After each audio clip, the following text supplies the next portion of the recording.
UKLO 1 year masters. No IELTS required up to 5 years visa. High visa success rate. ఒకటేనమ్మా Nagamani. ఇప్పుడు ఇదేంటంటే నేను ఇందాక చెప్పాను కదా, అసలు ఎక్కడ కూడా ఒక పద్ధతి వ్యవహారం లేదు, ఈ పెళ్ళికి లేదు. నిజంగా చెప్తున్నాను కదా, అది ప్రేమ కూడా కాదు మీ ఇద్దరిది. నువ్వేంటి ఆ టమాటా బండి దగ్గరికి వెళ్ళటం ఏంటి, ఐ లవ్ యూ అంటాం ఏంటి, కళ్ళు ప్యాకెట్లు తాగుతావని అంటాం ఏంటి, దానికి ఏంటంటే కట్ చేస్తే కనుక పోనీ 1.5-2 years పాటు ఏదైనా అసోసియేషన్, ఆగో, ఒక 1.5-2 years అసోసియేషన్లో ఏదో భార్యాభర్తలుగా మేము కలిసాము అంటే కనుక నువ్వెవరో తెలీదు, నీ కులం గోత్రం తెలీదు, మీ బ్యాక్గ్రౌండ్ తెలీదు, ఏమీ తెలీదు, కానీ ఇద్దరు మాత్రం భార్యాభర్తల్లో ఒకటి అయిపోయారు. నువ్వు కూడా ఎటువంటి జాగ్రత్తలు తీసుకోవాలి, పోనీ దగ్గర అయ్యారు, అది వేరే విషయం. కోరుకున్నారు, ఒకరినొకరు జాగ్రత్త తీసుకోవాలి కదా. రేపొద్దున చెడిపోతే కనుక, ఏదో కర్మకాలి మీ ఇద్దరి మధ్యన ప్రేమాయణం చెడిపోతే కనుక, అక్కడ వెనకాతల బ్యాక్గ్రౌండ్లో విడాకులు ఇవ్వనటువంటి ఒక మొగుడున్నాడు, ఇక్కడ కడుపు చేసినాడు ఇంకోటి తయారవుతాడు అనేటటువంటి భయం భక్తి నీకు లేదమ్మా. చెప్పినా ఏం చెప్తే ఎవడమ్మా వాడు? మీ అమ్మ కంటే ఎక్కువయ్యాడా, మీ నాయన కంటే ఎక్కువయ్యాడా, మీ కుటుంబానికంటే ఎక్కువయ్యాడా? పట్టుమని ఎగరేసి తంతే కనుక 3 నుంచి 4 నెలలు పరిచయం, వాడు చెప్తే కనుక నువ్వు వెళ్ళిపోయి ఒక లాడ్జిలో పడుకుంటావు. చెప్తున్నాను నేను, మగాడికి ఆడికి కోరిక ఉంటే కనుక ఆడదానికి నీకు భయం ఉండాలమ్మా. ఆడు కోరుకుంటుంది, నీతో కలిసిపోవాలని కోరుకుంటుంది. వాడు ఇప్పుడు వచ్చి ఏం కథ అల్లుతున్నాడు ఇక్కడ కూర్చుని ఇందాక, లేదండి వాళ్ళ అమ్మానిని వాళ్ళ అక్క ఎవరో బయటే ఉన్నారండి, మా ఇద్దరి నుంచి ఆ రూపంలో నమ్మి, ఎంత చూడు ఎంత దారుణం ఇది ఎంత దారుణం చూడు. అంటే మనకు కావాల్సినటువంటి మళ్ళీ ఒకరికొకరు కావాలి, కానీ అబద్ధాలు ఆడటంలో మాత్రం పోటీ మాత్రం విపరీతమైన పోటీ. ఇదంతా ఎందుకు జరిగింది? నువ్వు తలుపు తీయటం వల్లే కదా, లాడ్జ్కి ఓకే చెప్పడం వల్లే కదా. ఒకటి కాదు 2 లాడ్జ్లకి వెళ్ళటం ఒకటే కదా.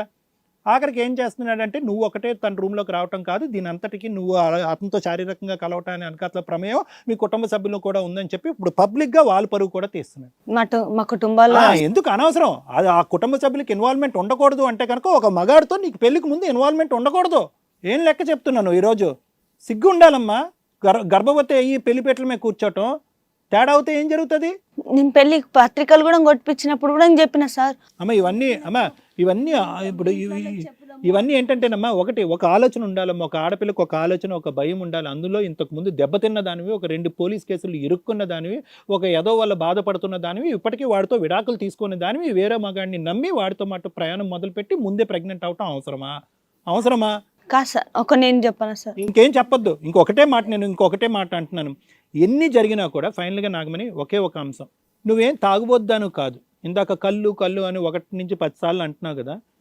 తాగితే ఆనవాయితీగా ఇక్కడ ఉండేటటువంటి సాంప్రదాయంలో కళ్ళు తాగటం అనేటటువంటిది ఈ ప్రాంతంలో సర్వసహజం.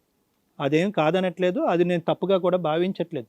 కానీ ఇక్కడ ఏమవుతుంది అంటే కనుక, ఎప్పుడైతే కనుక మీ ఇద్దరి మధ్యన ఈ డిఫరెన్సెస్ వచ్చినాయో, అది కులమతాలు భేదాలు అవనియండి, లేదంటే పెద్దల అంగీకారం లేకుండా, అంటే పెద్దలకు అన్నీ తెలియకుండా పెళ్లి చేసుకోవటం ఉంది. కళ్ళు అనేటటువంటి ఒక ఆస్పెక్ట్ని చూసి ఇక్కడ పబ్లిక్ చేసి, ఇది ఈ అమ్మాయి కళ్ళు, ఈ అమ్మాయి ఒక తాగుబోద్ది, ఈ తాగుబోద్ది వచ్చి నన్ను డైవర్స్ అడుగుతుంది, ఈ అమ్మాయి చేతి తాగుడు మానిపించడం అంటే కనుక అది నేను నమ్మను.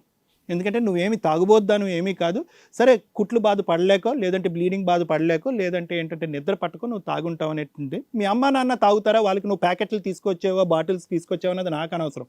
నువ్వు తాగుబోద్దానువా కాదా అనేది ఒక్కటే నేను నమ్ముతున్నాను. ఆ నొప్పి బాధ తాగలేక చాలామంది ప్రెగ్నెన్సీ టైంలో ఆ బాధ తాగలేక, ప్రెగ్నెన్సీ కాదు డెలివరీ అయిన తర్వాత ఆ కుట్లు బాధ తాగలేక మందులు ఈ మందులు ఆ మందులు తినటం ఇష్టం లేక నిద్ర పట్టకపోవటం వల్ల తాగుతారు, అది వేరే విషయం. సో ఆ అంశాన్ని తీసి పక్కన పెడదాం. ఇక్కడ నా వరకు ఏంటంటే, ఆ అమ్మాయి తాగుడు మానిపించండి అంటే కనుక ఇక్కడ తాగుడు మానిపించే అంత సీను లేదు, ఇక్కడ తాగుబోతులు లేరు, ఇక్కడ తాగుడు మానిపించేదానికి ట్రీట్మెంట్ కూడా అక్కర్లేదు, ఫుల్ స్టాప్. అమ్మ నీకు నిజంగా అది ఏమన్నా అలవాటు ఉంటే కనుక నా దగ్గరికి రా, నేను అది డ్రింక్ ఎలా మానిపించాలో నేను చెప్తాను. నీకంటూ అలవాటు ఉంది, నీకంటూ ఆ బలహీనత ఉంది, ఆ బలహీనత వల్ల ఈ ప్రాబ్లం వస్తుందని నువ్వు అనుకుంటే కనుక, అంతేగాని లేని దానికి నేను వైద్యం చేయను. ఇది నెంబర్ 1. నెంబర్ 2, మీ ఇద్దరి మధ్యన ఉండేటటువంటి ప్రధానమైనటువంటి ప్రాబ్లం ఏదన్నా ఉంది అంటే కనుక అది ఒకటి. అది ఏంటి అంటే కనుక, అటువైపు పెద్దవాళ్ళు ఇటువైపు పెద్దవాళ్ళని తాత్కాలికంగా, ఎందుకంటే ఈ మొత్తం ప్లాట్ఫామ్ అంతా తయారు చేసుకుంది మీరిద్దరే కాబట్టి, మా కర్మ ఎలా రాసి పెట్టుంటే కనుక మేము అలా ఉంటాం అనేటటువంటి ఉద్దేశంతో ఎన్ని లోపాలు, ఎన్ని బలహీనతలు, ఎన్ని బ్యాక్గ్రౌండ్లు తెలిసినా కూడా ఇరువైపుల తల్లిదండ్రుల దగ్గర నుంచి దాచిపెట్టి పెళ్లి చేసుకున్నారు కాబట్టి, ఆ పెళ్లి నిలబడాలి అంటే కనుక అదే తల్లిదండ్రులకి మీరిద్దరు ఎలా బతుకుతున్నారనేది కప్పిపుచ్చి కొంతకాలం మీ ఇద్దరి జీవితాలను ముందుకు కొనసాగిస్తే ఏ గొడవ ఉంటుంది. ఎందుకంటే కనుక ఇప్పుడు చూడు, మీ అమ్మ దగ్గర ఉన్నాం, ప్రెగ్నెన్సీ అంతా మెజారిటీ ఆఫ్ ద టైం మీ అమ్మ దగ్గర ఉన్నాం. ఇక్కడికి వచ్చేటప్పటికి ఆవిడ కనిపించింది, అంతే మొదలైపోయింది. 10 రోజుల్లోనే మొత్తం అంతా కూడా చండాలం అయిపోయింది. అంటే నీకేంటంటే అక్కడ వచ్చేటటువంటి ఆ ప్రేమ, ఆ అలవాట్లు ఇక్కడికి వచ్చాక నీకు నచ్చట్లేదు. సో అలాంటి పరిస్థితుల్లో ఏం చేయాలి అంటే కనుక మీ అమ్మని దూరం పెట్టాలి, అతను వాళ్ళ అమ్మని దూరం పెట్టాలి. కొంతవరకు మీ ఇద్దరు స్టెబిలైజ్ అయ్యేంత వరకు వాళ్ళ పాత్ర ప్రమేయం ఉండకుండా ఉంటే కనుక ఏ ఫౌండేషన్ లేనటువంటి ఈ ప్రేమ ఎప్పటికైనా నిలుస్తుంది. ఎందుకంటే కనుక ఆ బిడ్డ గురించి, ఆ బిడ్డను కనకపోతే కనుక అసలు మీ ఎవరి దారాలను పోవచ్చు అనేటటువంటి విధంగా మాట్లాడి ఉండేవాడినేమో. ఎందుకంటే ఇంత బలహీనటువంటి ప్రేమ, ఇంత బలహీనటువంటి పెళ్లి నిలవటానికి అవకాశం లేదు. వెళ్ళిపోంటారా బాబు, ఎవరి దారిని వాళ్ళు పోండి, ఇది వర్కౌట్ అవుతుందని చెప్పుండేవాళ్ళు. కానీ బిడ్డను కనేశారు కదా మీరు.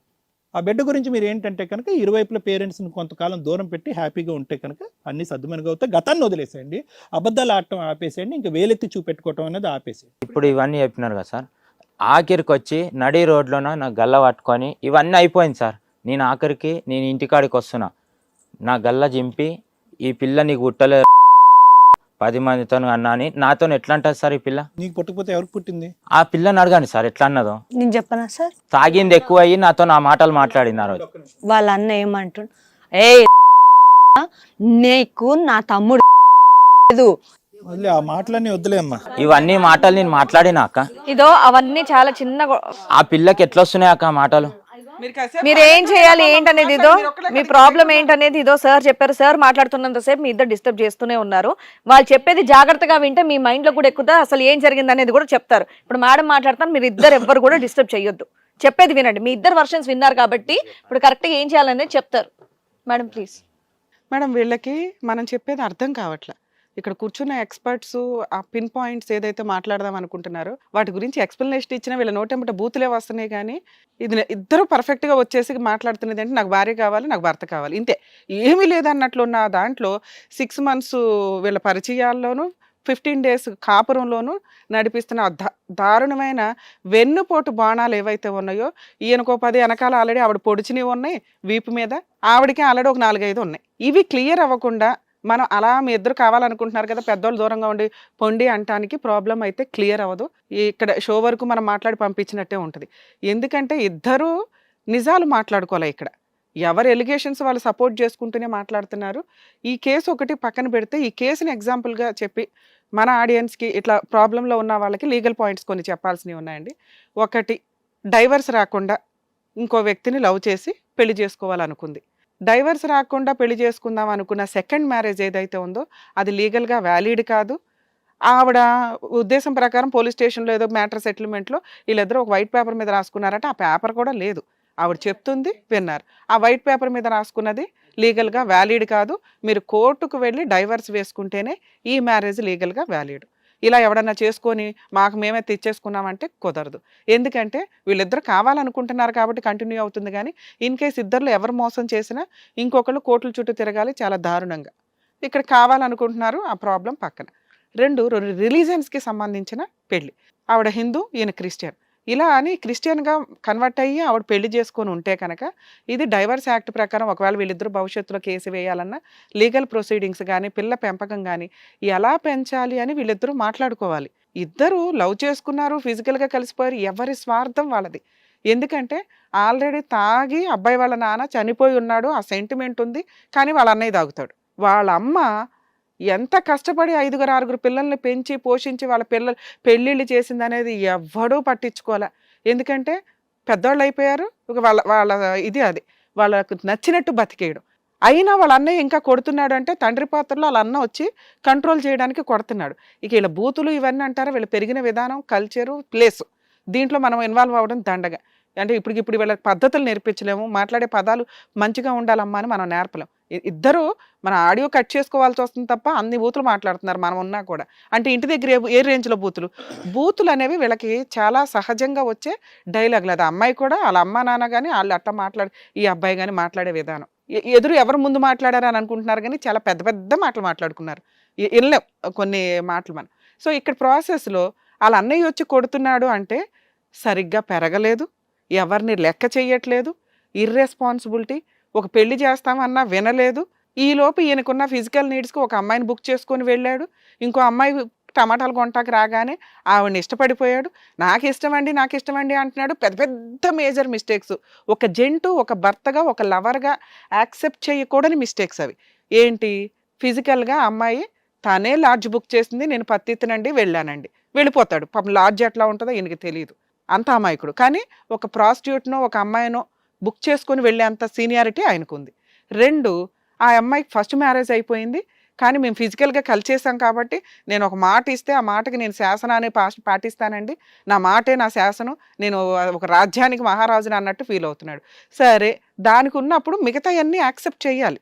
అందులో ఫిజికల్ రిలేషన్ యాక్సెప్ట్ చేశాడు, వాళ్ళ అమ్మ వాళ్ళ అక్క కూర్చొని ఇంట్లోకి పంపించారు అంటున్నాడు. అలా పంపించిన పాయింట్ నిజమా కాదా అంటే అమ్మాయి యాక్సెప్ట్ చేయట్లే. అది యాక్సెప్ట్ చేయకపోతే అబ్బాయి మనసులో అది అలాగే ఉంటుంది. ఎందుకంటే అతను మేజర్ ఎలిగేషన్ అది వాళ్ళ అమ్మ వాళ్ళ అక్క ఉండి బయట ఉండి వాళ్ళ అక్క వాళ్ళ ఇంట్లో మేము ఇద్దరిని లోపలికి పంపించారండి, మేము ఉన్నాం ఫిజికల్గా కలుస్తున్నామని వాళ్ళకి తెలుసు, పెళ్లికి ముందే వాళ్ళ దగ్గరుండి చేయించిన పని అండి అని. అది క్లియర్ అవ్వకుండా అమ్మాయి అసలు యాక్సెప్ట్ చేయట్లే ఆ పాయింట్. అది క్లియర్ అవ్వకపోతే అతను మనసులో అదే పెట్టుకుంటాడు. వీళ్ళ గొడవలకి ఒక 5-6 పాయింట్లు మేజర్గా కనిపిస్తున్నాయి. అది వాళ్ళు యాక్సెప్ట్ చేయకపోతే ఈ పంపించే కాపురం తుస్సు. 2, ఈ కేస్ ప్రొసీడింగ్స్లో ఫస్టే అన్నీ చెప్పినా కూడా ఇతను అవన్నీ దాచేసి ఆ అమ్మాయిని ఎలాగైనా పెళ్లి చేసుకోవాలని, మరి అప్పుడు తాగుడు ఎందుకు చెప్పాల? ఆ తాగుడు ఆ అమ్మాయి ఫస్ట్ నుంచి ఉంది అని ఇతని ఎలిగేషన్. ఈవిడ అనటం నా ప్రెగ్నెన్సీ డెలివరీ తర్వాత వచ్చిన పెయిన్స్ వల్ల నిద్ర కోసం ఒక 4-5 సార్లు తాగానే తప్ప ఇంతవరకు నేను తాగలేదండి, పతివ్రతలకు లీడర్నండి అంటుంది. ఈయనకి ఎన్ని బూతు పనులన్నా ఎక్స్క్యూజ్ చేసేస్తాడు, ఎందుకంటే మాట ఇచ్చాడు కాబట్టి. కానీ తాగుడికి ఈయన మాట్లాడుతున్న ఇదేంటంటే అది చాలా దారుణమైన తప్పండి నా దృష్టిలో, కాబట్టి ఆ అమ్మాయి తాగుతుంది నేను వదిలేస్తున్నానని. ఈవిడ కానీ నాకు చిన్నప్పటి నుంచి అలవాటు ఉంది, నాకు తెలిసినప్పటి నుంచి అలవాటు ఉంది, నేను రెగ్యులర్గా తాగుతానండి, కాబట్టి ఇక నుంచి తాగను అంటేనే మనం వీళ్ళిద్దరిని కలిపి పంపించడానికి కుదురుతుంది. ఎందుకంటే అతను అంత సీరియస్గా ఎలిగేషన్ చెప్తున్నప్పుడు ఆవిడ తాగట్లేదమ్మా నమ్మేసే పంపించే అంటే క్లియర్ అవ్వదు ఈ ప్రాబ్లం. అంటే మేము బయటికి పంపించినా కాస్త పర్ఫెక్ట్గా ఉండాలి కదా మీరిద్దరూ. ఈ పాయింట్ ఒకటి క్లియర్ అవ్వాల్సిన అవసరం ఉంది ఈ కేసులో.